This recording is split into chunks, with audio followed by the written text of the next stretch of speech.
Hello dear students, तो welcome back to our channel which is all about NCERT. और हम class 8 का पहला चैप्टर संस्कृत का आज स्टार्ट करने वाले हैं।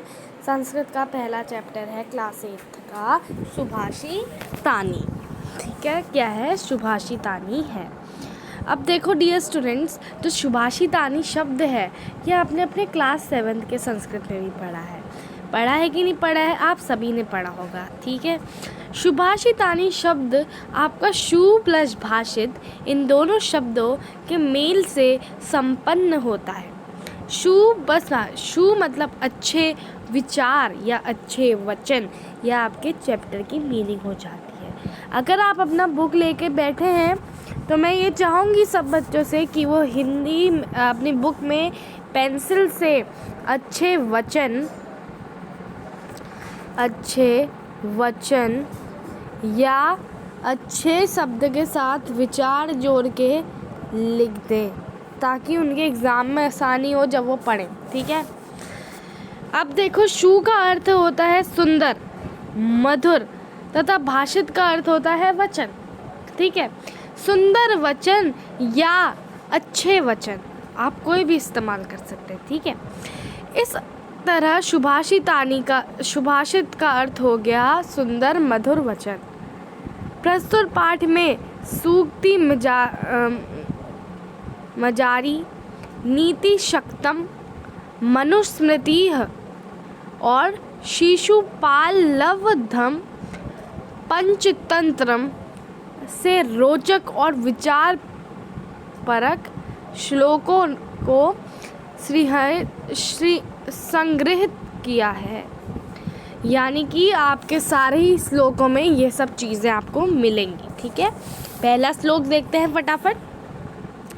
गुणा गुणगयेषु गुणा भवन्ति, ते निर्गुण प्रयायः भवन्ति दोषाः। अब मैं फटाफट इसका अर्थ आपको बताती हूँ। गुणी व्यक्ति यानी कि जिस व्यक्ति के पास बहुत गुण होते हैं, गुणों से भरा होता है वह व्यक्ति। जब कोई निर्गुण व्यक्ति यानी कि जिसके पास गुण नहीं है, जो गंदे गुण वाला व्यक्ति है, उसके पास जाता है तो जो उसके सारे ही गुण होते हैं वो किस में बदल जाते हैं? वो सब दोष में बदल जाते हैं। ठीक है, अब यहाँ नीचे दिया है सुसंवादोयाः प्रभवन्ति नदः, यानी कि जो आपके मीठे जल वाली नदियाँ होती हैं, जो मीठे जल से संपूर्ण होती हैं। कौन सी? मीठे जल वाली नदियाँ, जो मीठे जल से संपूर्ण होती हैं। हाँ, तो वो जो नदियाँ होती हैं, अब नीचे दिया है मीठे जल वाली नदियाँ। ठीक है, समुद्र मासाद्य भवन्त्यपेयाः, यानी कि अगर वो नदियाँ कोई गंदे जल वाले समुद्र के साथ मिल जाती हैं तो जो वो नदी होती है वो भी कैसी हो जाती है? वो भी गंदी हो जाती है। अब मैं एक बार आपको पूरा श्लोक पढ़ा देती हूँ। जैसे गुणी व्यक्ति, जो गुणी व्यक्ति जिसमें अच्छे गुण होते हैं, जब वो किसी निर्गुण व्यक्ति के पास जाता है तो उसके जो सभी गुण होते हैं वो दोष में बदल जाते हैं। इसी प्रकार जब कोई मीठे जल वाली नदी कोई गंदे जल वाले समुद्र के साथ मिल जाती है तो वो कैसी हो जाती है? वो भी गंदी हो जाती है। ठीक है, आ जाते हैं दूसरे वाले श्लोक में। साहित्य संगणितिक कलाः विहीनः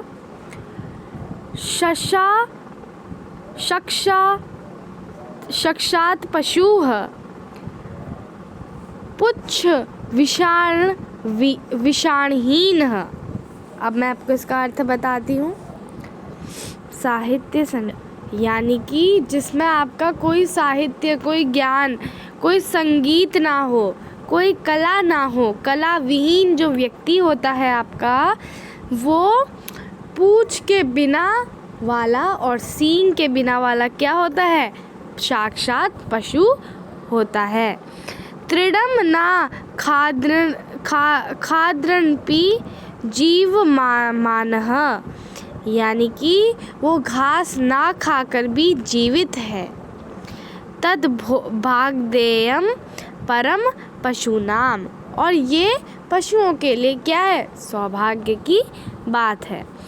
आ जाते हैं हमारे ये थर्ड वाले पैराग्राफ में, जो कि है लुब्धस्य नश्यति यशः पिशूनस्य मैत्री नष्टक्रियस्य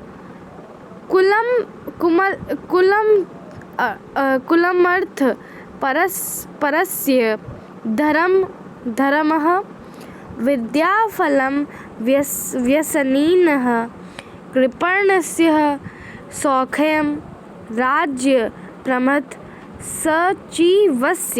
राज्यप्रमथः सचिवस्य नराधिपस्य। ठीक है, अब इसका मैं आपको फटाफट अर्थ बताती हूँ। लुब्धस्य यानी कि लालची व्यक्ति का यश, यश आपको पता है ना, मान सम्मान। पिशुनिश्च की मित्रता, यानी कि निर्गुण व्यक्ति जो आपका है उसकी मित्रता। नष्ट जो कोई कार्य नहीं करता उसका आपका धर्म और उसका ज्ञान। विद्याफलम व्यसनीनः, यानी कि जो व्यक्ति यहाँ पे आपका क्या अर्थ बनता है, लालची व्यक्ति का यश। फिर आपका चुगलखोर की मित्रता, चुगलखोर व्यक्ति होते हैं ना, गंदे व्यक्ति। या आप चुगलखोर शब्द मेरे को पहले कहना अच्छा नहीं लग रहा था, इसलिए मैंने आपसे नहीं कहा। मैंने सोचा आपको पूरा अर्थ बताना ज़रूरी है, तो मैंने आपको क्या बताया, मैंने आपको चुगलखोर की मित्रता। नष्ट क्रियस्य यानी कि अक्रमक व्यक्ति जो होता है उसका आपका धन, और उसके बाद फिर धन के लोभी व्यक्ति का धर्म। जो बुरी आदत वाले व्यक्ति का विद्या, है ना। और कृपणस्य यानी कि कंजूस का क्या, कंजूस का आपका धन। और फिर साथ में जो राजा होता है ना, जो राजा अच्छा नहीं होता, गंदे राजा का जो राज्य होता है वो सब भी क्या कहते हैं, बर्बाद हो जाता है। ठीक है, अब आ जाते हैं हम इधर। पित्वा रसम तु कुतम मधुरम सम्मानम मधुर्यः मेव जनेयं दुमा शिक्षकाशोः। आप जब भी संस्कृत के शब्द पढ़ते हैं तो उनको तोड़ तोड़ के पढ़िए कीजिए। संतस्य थेव सम सज्जन दूरजनाम श्रुत्वा वचः मधुर शुक्त रसम सृजन्ति। ये है आपका। आप इसका फटाफट अर्थ देखते हैं। ठीक है, तो जिस प्रकार आपकी जो मधुमक्खी होती है ना, वो आपका दोनों तरफ से रस पीती है ना, कड़वा रस भी पीती है और मीठा रस भी पीती है। लेकिन जब शहद मिलता है तो वो तो हमेशा मीठा होता है ना। तो उसी प्रकार जो आपके सज्जन लोग होते हैं वो दूरजनों और सज्जनों की बातें समान रूप से सुनते हैं, लेकिन हमेशा मधुर वाणी का ही निर्माण करते हैं या मधुर वाणी ही बोलते हैं। आ जाते हैं हमारे 5वें श्लोक में, जो कि है विहाय पौरुषम यो ही देवमेव वाव लंबते प्रसाद सिंहवत तस्य मधुरेन तृष्यन्ति व्यासाः। अब इसका अर्थ देखते हैं फटाफट। ठीक है, जो आपका व्यक्ति होता है अगर वो अपने परिश्रम को छोड़ के भाग्य का सहारा लेता है तो उसकी हालत उसी शेर के समान हो जाती है जो महलों में बना होता है और उसके ऊपर कौवे बैठते हैं। आ जाते हैं हमारे नेक्स्ट श्लोक में, जो है श्लोक नंबर 6। तो श्लोक नंबर 6 यहाँ क्या कह रहा है नेक्स्ट श्लोक में, जो कि है पुष्प पत्र फलम छाया मूल वलक कल दारू बीह। तोड़ तोड़ के पढ़ना इसको। धन्या महिरूहाः येषां विमुखम यन्ति नार्थिनः। यानी कि फूल पत्ते, जो आपकी लकड़ी होती है, साथ में आपकी छाल, ये सभी चीज़ हमें पेड़ से मिलती हैं। ये सभी चीज़ें पेड़ की ही होती हैं। जो याचक होता है वो हमारा कभी भी इन चीज़ों से नाराज़ नहीं होता है, निराश नहीं होता है। पेड़ हमेशा याचक को कुछ ना कुछ चीज़ देता है, उसे कभी भी खाली हाथ नहीं लौटाता। ठीक है, आ जाते हैं यहाँ पे। चिंतयति ही विद्दाम आदावेव प्रतिक्रियाः न कूपखनम युक्तम प्रदीप्ते वहिनाः गृहे। विपदा, जो आपकी परेशानी होती है, उसका हमें समाधान पहले ही निकाल लेना चाहिए। अगर समाधान पहले नहीं निकालेंगे तो वो उसी प्रकार अनुचित है जब आपके घर में आग लग जाती है और आपके पास कोई भी उसका समाधान नहीं है। आप उसी समय क्या कर रहे हैं, कुआं खोद रहे हैं। ठीक है, तो यहाँ पे मैंने आपको सभी के अर्थ बता दिए। मैं एक बार फिर से रिपीट कर देती हूँ।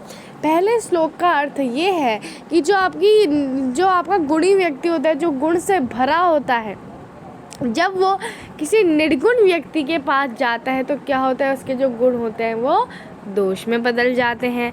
जिस प्रकार एक जो नदी होती है, जो पूरे साफ अच्छी मीठे जल वाली नदी है, वो कोई गंदे जल वाले समुद्र में जाकर मिल जाती है तो वो भी पूरी गंदी होता है। उसके बाद हम देखते हैं फटाफट ये वाला, जिसमें आपका हो जाता है साहित्य संगीत कला विहीन व्यक्ति उसी प्रकार उसी पशु के समान है जिसके पास सींग और क्या नहीं है, सींग और पशु विहीन साक्षात पशु के समान होता है, जो घास खाकर भी जीवित हैं, और यह पशुओं के लिए सौभाग्य की बात है। लुब्धस्य यानी कि लालच वाले व्यक्ति, मैं तीसरे श्लोक का बताती हूँ। लालच वाले व्यक्ति का यश, यानी कि लालच वाले व्यक्ति का यश सम्मान, और पशु विहीन चुगलखोर की मित्रता, जो आक्रमण व्यक्ति है उसका धन धन लोभी का धर्म वगैरह, और जो आपका व्यक्ति जो है बुरे आदत वाला जो व्यक्ति है उसका विद्या, और कंजूस का धन, और जो राजा गंदा राजा है उसका राज्य सभी नष्ट हो जाता है। आ जाते हैं हमारे दूसरे में। जिस प्रकार यह मधुमक्खी कड़वा और मीठा जल दोनों को पीकर एक मीठा रस का ही निर्माण करती है, उसी प्रकार सज्जन पुरुष भी सज्जन और दूरजनों की बात समान रूप से सुनकर भी क्या करते हैं, मधुर वाणी का ही निर्माण करते हैं या मधुर वाणी ही बोलते हैं। उसके बाद जो व्यक्ति परिश्रम ना करके भाग्य में विश्वास करता है, सिर्फ भाग्य को ही सब चीज़ छोड़ देता है, उसकी हालत उसी शेर के समान हो जाती है जो महलों में लगा रहता है और उसके ऊपर कौवे बैठते हैं। उसके बाद आ जाते हैं पुष्प पत्र और छाल लकड़ी पत्ते, ये सभी पेड़ से हमें मिलते हैं। जो याचक होता है वो कभी भी इन चीज़ों से निराश नहीं होता है, और पेड़ कभी भी याचक को खाली हाथ नहीं लौटाते, उन्हें कभी कोई ना कोई चीज़ हमेशा देते हैं। उसके बाद आता है विपदा, यानी कि परेशानी का हमें समाधान पहले ही ढूंढ लेना चाहिए। अगर हम समाधान पहले नहीं ढूंढते हैं तो वह उसी प्रकार अनुचित है जिस प्रकार आग लगने पर घर में हम लोग फिर कुआं खोद रहे हैं। ठीक है, तो यहाँ पे हमने ये सब चीज़ें पढ़ी। अब आपके लिए अगला वीडियो लाएंगे जिसमें मैं आपको इसके क्वेश्चन आंसर्स वर्ड मीनिंग सब पढ़ाऊँगी। ठीक है डियर स्टूडेंट्स, तो आपको अभी हमारे चैनल को सब्सक्राइब करना है ताकि हम ऐसे ही वीडियो आपके लिए लेके लाएं। तो आप लोग को हमारे चैनल को सब्सक्राइब करना है। ठीक है डियर स्टूडेंट्स, थैंक यू।